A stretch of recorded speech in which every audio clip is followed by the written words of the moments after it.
Turning back to our story on the India-EU FTA to discuss the importance of it, we are joined by Ambassador Mohan Kumar, former senior diplomat, and Professor Vardhan Pant, who is the Vice President of the Observer Research Foundation. Ambassador Mohan Kumar, how will this deal help Indian products, textiles, gems, farm goods, sell more in Europe? So thank you very much for having me. I think it's important to situate the FTA in the context of what's going on in the multilateral trading system.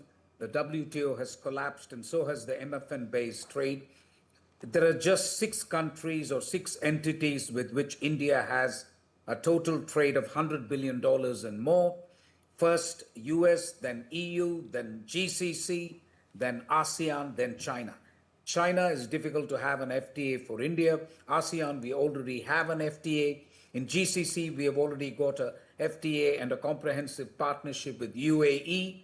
So that leaves only EU and US. I want to say that this FTA with EU is really a big deal. It's the mother of all trade deals because it's comprehensive in scope. The emphasis has been on tariffs, but actually that's not the whole story. The story has to do with non-tariff barriers. The story has to do with government procurement, intellectual property rights, sustainable development, environment, labor standards. So it is the whole gamut of trade and investment. From that perspective, I believe that this FTA with EU will actually help India do 3 things. One, as you say, exponentially increase exports in sectors which are labor intensive, and that has to do with leather, with the toys, with the footwear and garments and textiles. Second, I think if we play our cards right, there will be tremendous inward movement of investment. Third, and more than anything else, our manufacturing can become competitive if we actually play the game right. The Indian private sector needs competition, and what we have done is selectively open up the economy to face European competition. I think it will help us adapt to global standards of industry and commerce. Indeed.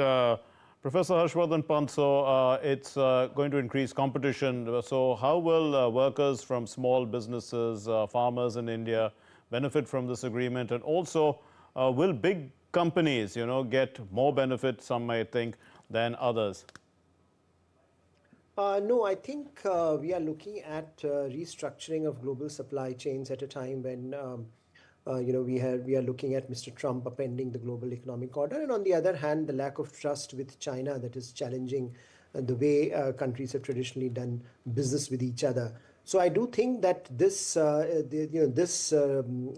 FTA, which I think has been described as a whole of society approach to economic development, economic cooperation, is, I think, in some ways challenges the traditional notion of what an FTA should be, because it really incorporates elements where dimensions of economic cooperation that have traditionally not been part of these discussions have been brought into it. And therefore, this is not simply about big companies from EU or India benefiting from each other's lowering of tariffs, but this is also about how do we restructure supply chains so that MSMEs and small scale industry also benefits. And I think one point that Prime Minister himself made was that, look, some of our traditional, handicrafts, traditional medicines, those sectors will also be able to get access to European market, which has traditionally been closed for various reasons. And often India and EU have been trying to negotiate very hard to open them up. It had been very difficult. So I think after almost 2 decades of negotiations, when this FTA comes in, it opens up space for not only big industrial houses, but also for MSMEs and small scale industry. Ambassador Mohan Kumar, when obviously something like this, how does it benefit the common man? And we would look, people like me representing the common man would say that, okay, European imports are going to be cheaper in our country. But then if we are also producers, we would think that Indian industries need to start competing more and maybe we would like some support. So in this context, how would you see the government balancing this? No, I think the right way to look at it is that new economic opportunities will be created for small, medium enterprises as well as big companies. And I don't deny that big companies will also benefit. In as much as new economic opportunities will be created, I think the producers will benefit if they are smart, if they reform, and if they access the right kind of technology. They can access the European markets and they can make much more money than what they are making now. Secondly, and most importantly, I think job creation is what I expect will happen when we talk of labor intensive sectors like textiles, garments, gems, jewelry, electrical machinery. I think a lot of this has to do with job creation. And if you have these industries exporting, they create a lot more jobs downstream. So that is the second.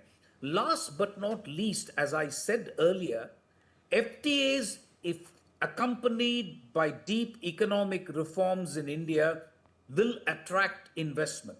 A lot of countries and companies will seek to invest in India to access the European market, and there is nothing wrong with that. So if India can actually carry out the deep structural reforms that are necessary, I think there will be a tremendous benefit, not just in terms of jobs, not just in terms of producers benefiting, but also in terms of job creation. Absolutely. Because of the massive investment that will come from Europe and elsewhere. Indeed, so to penetrate the market, investment would be required. But Professor Pant, what does this deal mean for India's IT and online businesses?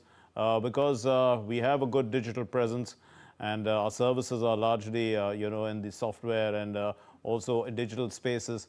Europe's digital rules are around data privacy and AI are very strict, and they've, targeted some of the big companies that are involved with these. I mean, across the world. Yeah. True, but I think their effort has been, for some time now, India and the EU have been trying to standardize, just realign their standards. And I think in some ways this has been successful. It will continue to be an exercise, a work in progress. And I think the differences remain where they are. But by and large, IT, if you look at the services sector that has driven India's economic prosperity for the last few decades.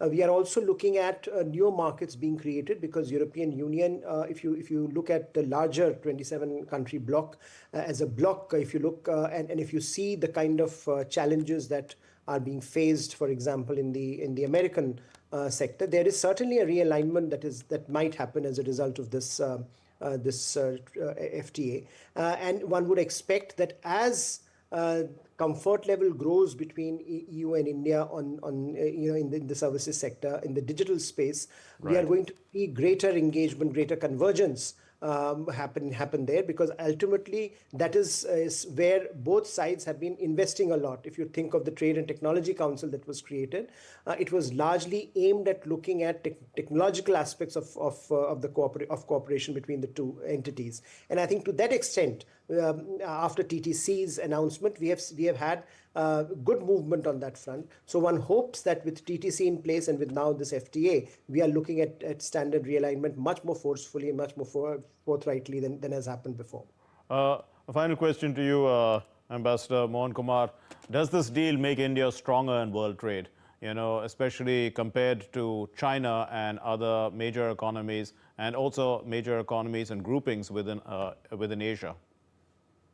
I think we have some way to go before we can claim to be as strong as China, frankly. But what I can say confidently is that this FTA was a necessity. It was not a choice.